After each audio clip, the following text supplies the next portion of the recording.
Le premier que je donne en général, la première chose que je dis, c'est que le handicap, ça regroupe énormément de situations. Et que pour n'importe quel poste, en fait, il peut y avoir une personne handicapée qui ait des compétences pour accéder, que ce soit un poste d'ingénieur, que ce soit un poste de secrétaire, que ce soit, enfin, quel que soit le profil, le niveau de qualification, le handicap, ce n'est pas essentiellement des personnes qui font des espaces verts et de la restauration scolaire, comme on aurait tendance des fois à le croire. Donc le premier conseil que je leur dis, c'est qu'effectivement, sur n'importe quel poste, il peut y avoir une personne en situation de handicap qui pourrait avoir les compétences sur ce poste-là. Le deuxième, c'est qu'il faut sensibiliser. Il faut sensibiliser, c'est-à-dire qu'il faut trouver des ressources. Alors ça peut être des établissements comme le nôtre, hein, ça peut être un ESAT qui, donc avec un psychologue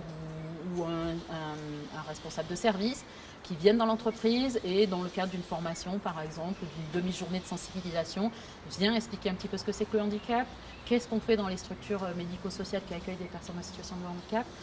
Voilà, c'est vraiment la sensibilisation, s'approprier un petit peu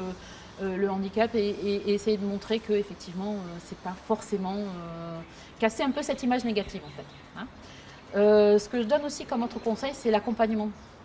Quand on recrute une personne en situation de handicap dans une entreprise, c'est une personne vulnérable qui a souvent vécu, qui a eu beaucoup qui a eu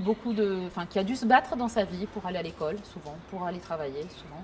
et souvent un tuteur, une personne ressource dans l'entreprise, ça conditionne toute la réussite en fait du recrutement parce que elle va se sentir en confiance avec la personne et elle va avoir une personne ressource en interne dans l'équipe, dans l'entreprise, vers qui se tourner. Ça peut être un référent handicap, ça peut être un assistant RH, ça peut être un chef d'équipe, ça peut être ou tout simplement une personne de l'équipe.